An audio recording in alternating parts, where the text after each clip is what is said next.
budget structure. So when the bills, when the money is allocated, it's a little complicated, but let's say it's $5 trillion. And you split the 12 bills, take the 5 trillion, and then you allocate to all the 12 different bills. And then Appropriations Committee for Defense says, here, you're given 750 billion, which is about what they're spending this year. There's your allocation. However, if you cut that allocation, you don't save a dollar for the taxpayers. If you spend, let's say they say, well, you know, we could do this for 700 million, not 750. And you go, okay, fine. And they take the 50, and then they put it into the other 11 bills.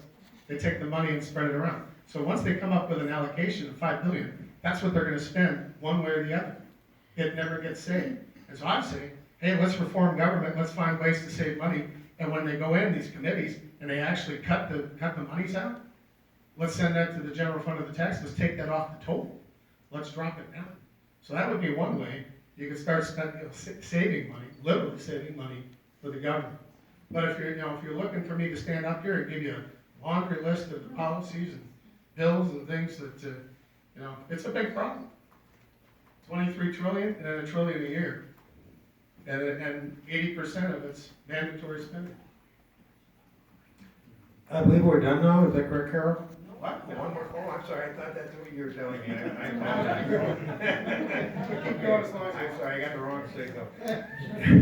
John Fossey from Lyle, you recently on Facebook about boys competing on girls' sports teams. Would you explain what you said? How you doing?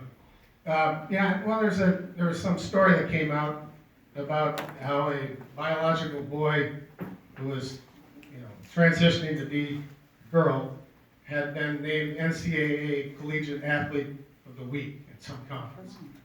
And I just said, we voted on a bill that had, repercussions in these areas in this Congress. And my position is that I don't think it's right. I don't think it's good for lady sports that biological boys at some point compete against girls in sports, because it's not fair. It's not only that it's not fair, they're destroying lady sports in many instances. The biological boys have advantages, testosterone and other things, muscle mass, for a number of years, and then they show up and a young lady might participate in sports for 10 years and gets to the state championship, and basically some boy shows and runs by her and takes the trophy. And I think over the long haul, that's not going to be good for ladies sports. So for that reason, that's why I addressed that. I actually voted on a Republican amendment that would not allow that to happen in Title IX sports, and that's that's my position on that issue. Sandra Jarvis, Austin, prescription drug increases, what is your plan?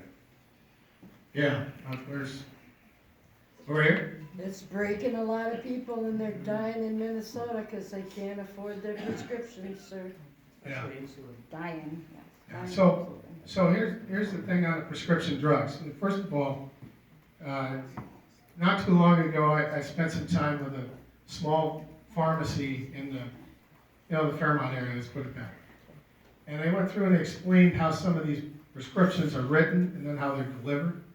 And it's pretty shocking. There's this pharmacy benefit managers that get in the middle. Yeah, And your doctor, let's say your doctor says, gee, here's your situation, and I think this drug's the best for you, and this one will work based upon what I think.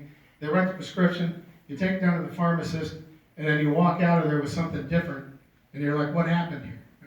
Because these pharmacy benefit managers, not your pharmacist, but somebody in the middle gets in there and says, well, we have an agreement with this drug company or that drug company, and then we're going to do that instead. And then there's these rebates that are offered for some of these prescriptions, and the rebates don't go to you. No, they're going to like everyone else but you, and it's kind of like, they're just bribing people in order to get their way. So we're on something that to shut that down, so doctors can be doctors, prescribe what needs to be prescribed, and if there's any benefit, any rebate, it should go to you. It should go to the customer. And then the pharmacies, by the way, they get hit with like some sort of surprise billing, like other people are being hit with surprise billing, and they sometimes lose money putting these prescriptions together. And they're like, how does that happen? So obviously I probably wouldn't have filled it, I would have sent them somewhere else if I was going to lose money. So that type of stuff isn't working. In the area of prescription drugs, in the generic market, we had 3 bills that came out of Energy and Commerce, 100% support, Republican, Democrat. And it said we had to have more transparency, more openness, so other companies could get involved in delivering generic drugs in a more efficient way. Did it stall in the Senate? No, ma'am. Okay. Well, good, I'll explain. good. That Yes and happens no. a lot. Yes and no. Yes and no. Oh, But it passed the Energy and Commerce Committee, these 3 bills. They rolled them out, and in between getting to the floor from Energy and Commerce, they had to go to the Rules Committee to get a rule. That's the way we work things. The majority party gets to decide what bills come up, under what circumstances we debate them, what amendments are allowed, and so that's the way the House works. So from the time it went from Energy and Commerce through rules to the House floor, they added a section on Obamacare bailout, Affordable Care bailout. Well, they knew Republicans like me weren't going to vote for that. So we went from probably almost unanimous votes down to a party line vote. And then it went over to the Senate. And the Senate says, well, we're not voting for that.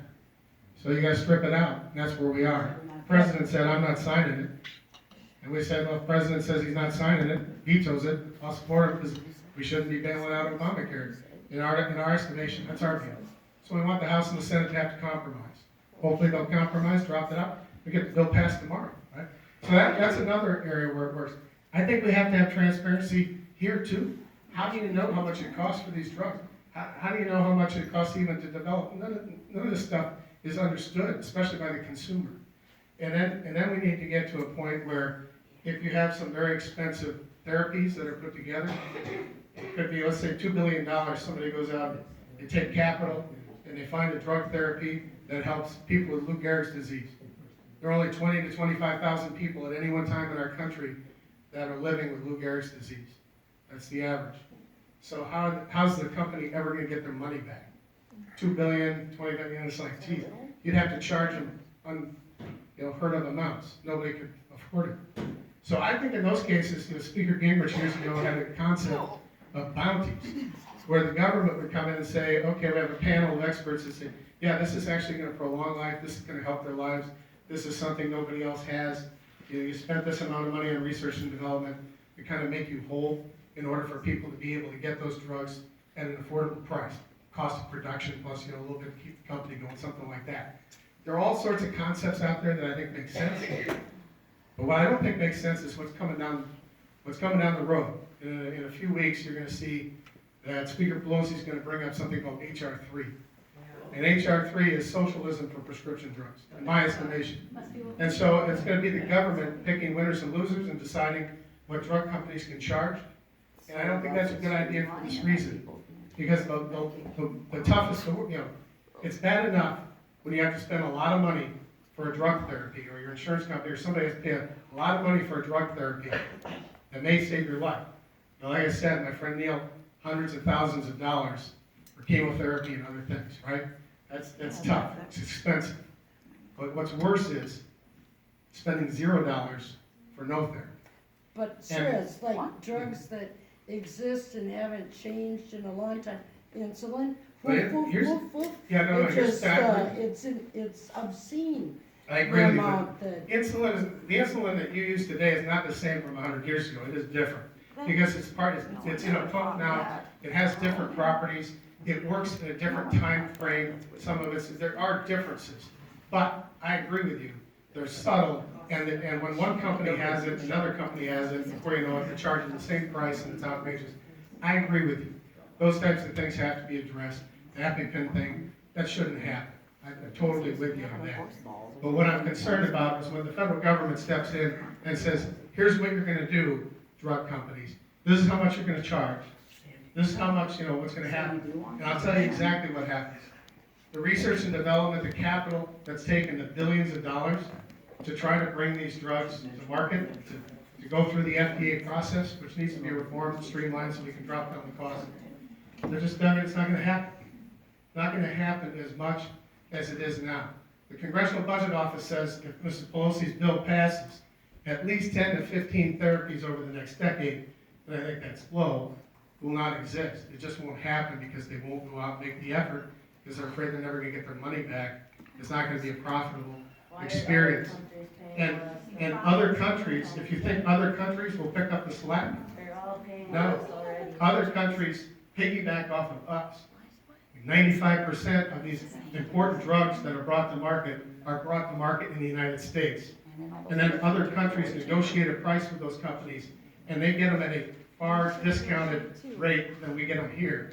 And so everybody's piggybacking off of us. Doesn't the National Center for, Yeah, the NIH money, and I support that, I actually went and they do a testified. lot of the research, Since don't they? 2010, that's they've done right. all the research and development. Yeah, no, but they don't bring the drugs to market, sir.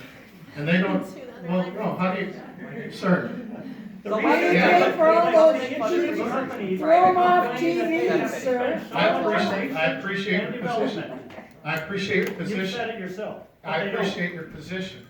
They And don't. I agree with you that NIH is very important. I went and testified in front of the subcommittee this past year saying, keep the NIH monies flowing, increase them if you should. I was just at the Hormel Cancer Institute today talking about these very issues. Where the Hormel Cancer Institute gets grants from NIH. We have people here in Austin, Minnesota, working on trying to save and prolong people's lives and have breakthroughs in these areas that are incredible. You bet. And so I totally support what's going on with NIH. But there's a big disconnect from the basic research that they do, and then taking that and applying it in these different areas, having trials, and then taking that last and getting it into the marketplace. If you think that the government is good at it, they're not good at much. And so I'd be careful about what you ask How about for. so- They may be very good at the basic, they may be good at the basic levels. But there aren't too many people who think that NIH is going to be able to take over and bring into market life-saving drugs. Not too many. But I do support the basic research that they do. That is for the good of all. And in the end, we have to make sure that these incredible breakthroughs in technology and science, that they're allowed to continue. Because just in the last 10 years, there are things that are out there that are keeping people alive in this audience today that would have been dead years ago. And it's just incredible what we've done in our country. It's one of the great things we do in our country, and it's for the betterment of the entire world, because basically the entire world piggybacks off of us. They're making billions in profits, though. We don't Okay. need to be paying that much. We're gonna move on. The next question is from Gerard Wagner from Austin. Can you in good conscience support the Trump administration policy on incarcerating children after removing them from adult custody at the border? Well, that was an issue that we heard a lot about in some of our first town halls. This is the 9th one that we're doing across the district. We started in June in my hometown of Truman back there, but we're gonna do 21, by the way, before next June. In person, we'll do more than that. We'll do some on the phone and other things, but in person, we'll do 21. And that came up, and I have to ask you, haven't you noticed in the last couple, 3, 4 months, that issue has kind of dissipated a little bit? You just in the news cycle. Yeah, it Most is. people aren't I'll tell you talking why. about it, doesn't mean it doesn't Because the exist. administration has systematically gone out and made agreements with countries like Mexico, Honduras, Guatemala, El Salvador, to try to take this issue away from our southern border, where it was being overwhelmed with folks that were showing up, and then we had court cases that said, you gotta, if in 21 days you can't resolve it, then you have to release them into the country, catch and release. And then you give them a hearing, and you hope they show up 2 or 3 years later. And then in the Questions about child meantime, separation. in the meantime, it was very dangerous for people to make the trek from wherever they were coming from to our border. They had coyotes and others that were abusing folks. It was not good for anybody. Wasn't good for our country. Wasn't good for our taxpayers. Wasn't good for the folks doing, wanting to come here. So what the administration has done, and it's a very good thing, they've worked agreements that said that anybody who wants to come to the United States from some of these countries and wants to claim asylum. Now remember, people can come here legally, right? A million times a year, the United States welcomes people from around the world here legally. And these people were trying. We are the most generous country in the entire world on immigration, by far. It's not even close. Let's always make sure that we are the most moral and generous people on immigration And that when people want to complain and say we need to take more people, that's fine, you can make that comment. But let's not forget just how generous we are and how welcoming we are to people of all ranks from around the world. At one of my town halls, I think it was you or somebody yelled out and said, yeah, only white people. I'm like, what are you talking about? It's just crazy. I mean, what, we're not supposed to take white people? I mean, that was nuts. But we take people, whoever they are. They come here through a legal process. We're excited about that. Now, you want to come here and claim asylum, you're not part of that, That's legal. and say you want to be part of this, okay, that's fine. Asylum is legal. But to come from here and go all the way up there, that's a dangerous trip. No. And some of them are being That's what they're shaken trying down to for do. thousands and thousands of dollars. That's what People they're are trying to having claim untold asylum. things happen to them when they go through those areas. And we don't want them. We want them to be safe. So what the president has done and his team, and I was just briefed on this by Department of Homeland Security about a month ago. They said made agreements. And they said if you want to claim asylum, no problem. But you have to do it from your home country, or if it's too dangerous there, you have to go to the country that offers the safe haven, the first country, which in many of these cases could be Belize, mostly Mexico. And then your case will be adjudicated. You'll get your day in court while you're waiting there. And if it's yes, we'll fly you into the country. You don't have to make the trip. We'll give you your asylum. You're on a pathway. If it's no, you're not coming. You're going home. And that to me makes a lot of sense for everybody. I don't know who doesn't support that, but it seems like if you care about these folks, you don't want them making that trek. They're going But you want them to have their day in court. You want them to get their opportunity. And so they also told me that they tightened it up in a number of other ways.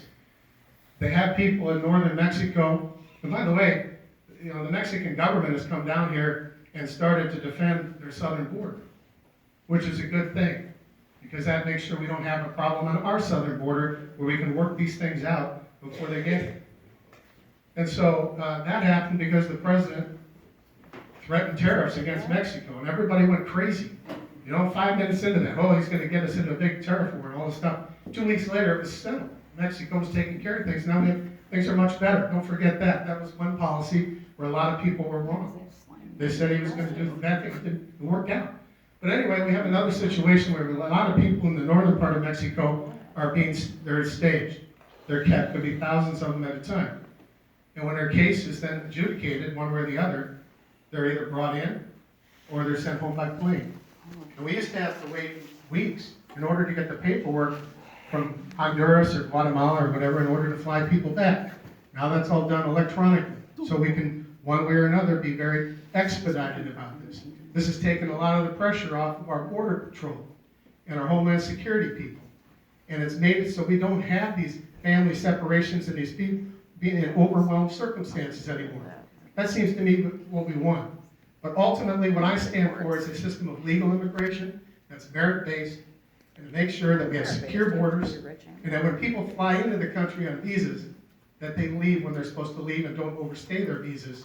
And that we can have a legal system that's best for the country, all the people, including our workers, our taxpayers, the people that are here, and the folks that do arrive. All we ask is that they assimilate. They be good Americans. That's all we ask. That's what they do. Not everyone. Okay. Really? Not everyone. Well, anyway, let's just say it was all or none. All I said is, that's all we ask. I don't know why you have to be so antagonistic about that. That's the same old What's way. that? Yeah, what is a good American? Well, someone that subscribes to our culture, our way of life. Defense. Christians. Well, I'm not getting a quibble about that. That's my position on what we're looking for and what we want out of our immigration system. It's been overwhelmed since Reagan. Reagan put out a deal Reagan and was said, bigot, too. give us border security and we'll give you 3 million amnesty. We had the 3 million in amnesty, we never had the border security. And so that's all we ask. Once and for all, let's lock this thing down, let's have a system that makes sense, and then we can move forward, it can be better for all.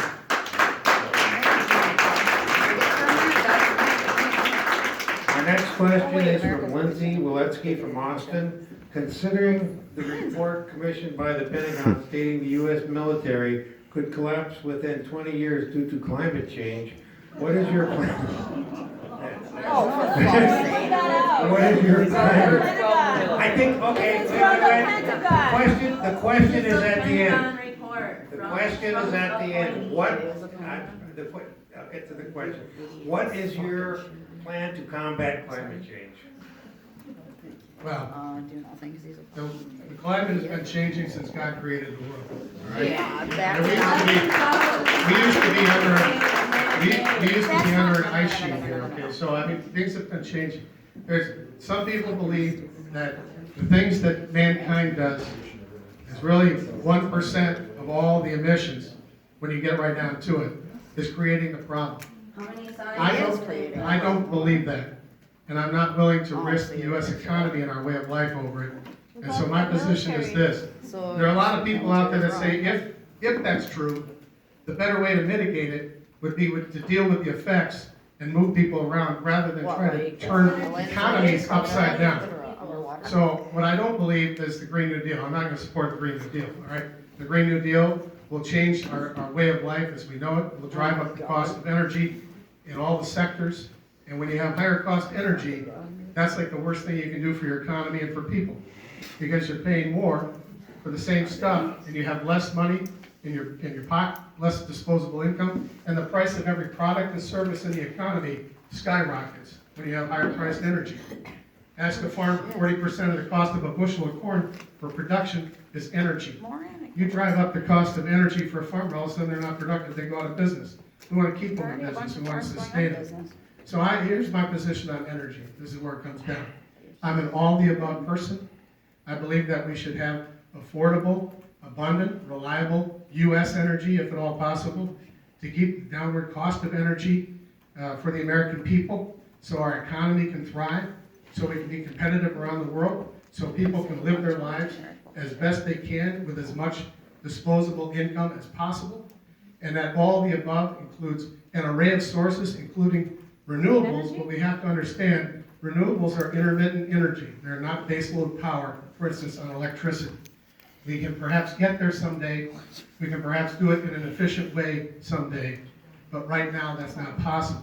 So the people that say get rid of fossil fuels, quit exploring for natural gas, no more coal, we don't like nuclear, that's not feasible. And people that tell you that that's feasible today are lying to you, or they're misrepresenting exactly what the possibility is. So it would be entirely irresponsible to try to change our energy production for electricity into anything, close to what we're doing now, because you're going to end up with either skyrocketing prices, as President Obama once said, the price of electricity is going to have to necessarily skyrocket, or you're going to end up with a system on the grid that isn't efficient and it isn't always effective. That's not good. On the other hand, I also support the infrastructure that you need for energy, the pipelines, the refineries, the distribution points, to efficiently use our energy and have a good system in our economy. That's my 1,000 scientists, and there's a 97% consensus that climate change is man-made. So you were gonna ignore a Scientific fact isn't up for debate. The Pentagon, this report was commissioned by General Mike Milley, a Trump appointee, the highest general, and the Pentagon said that climate change is man-made, it's gonna displace about 600 million people, and that our military and our country is gonna face the consequence. Yeah. So you're ignoring our own Pentagon's report and our own military's report. I'm not necessarily ignoring it, but I'm not willing to turn our economy upside down You're just and gonna change the say way our- that we deliver Climate change energy will in the turn United our States. economy upside down. Because if we do, we're going to make ourselves vulnerable. There are people out there on the left on this Green New Deal. They support carbon tax. They support the Paris climate. They support, that's a good hang on. They support the cap and trade. They support a ban on fracking.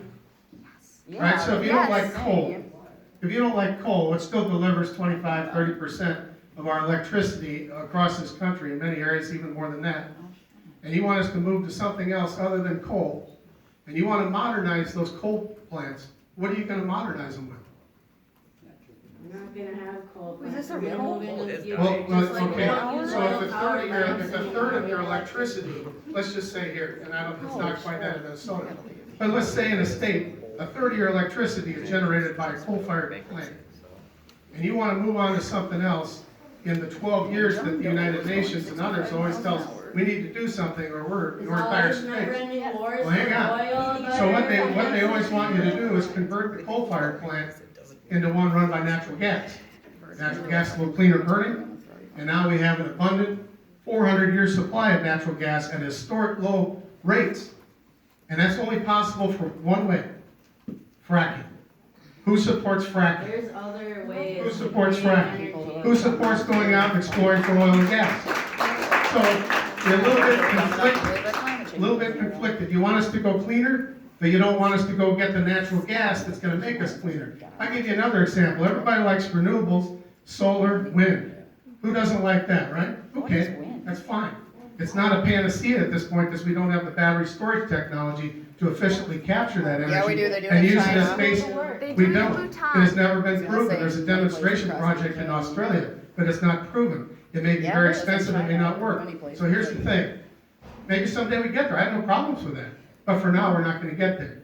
You want that, you want renewables? You like Invest wind? in it. Do you like wind? Do you like solar? What is wind? All right. Subsidize Okay, that, where are you instead getting of the copper oil, for that? coal. Should we mine in northern Minnesota to get that copper or not? What is Yes, we should. But they don't wanna mine in northern Minnesota to get the copper. They're conflicted. They want these things, but they don't wanna do what it takes to get there. And if we listen to the people that want the Green New Deal and things of these natures, these radical positions that are gonna transform our economy and change things, we're gonna end up in a world of hurt. And I'm not gonna do that, I won't support it, and I'm gonna defend your interests every day in Congress.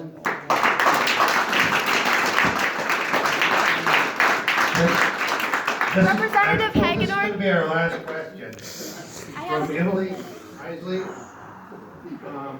Donald Trump's proposed budget includes cuts to student loans and loan forgiveness.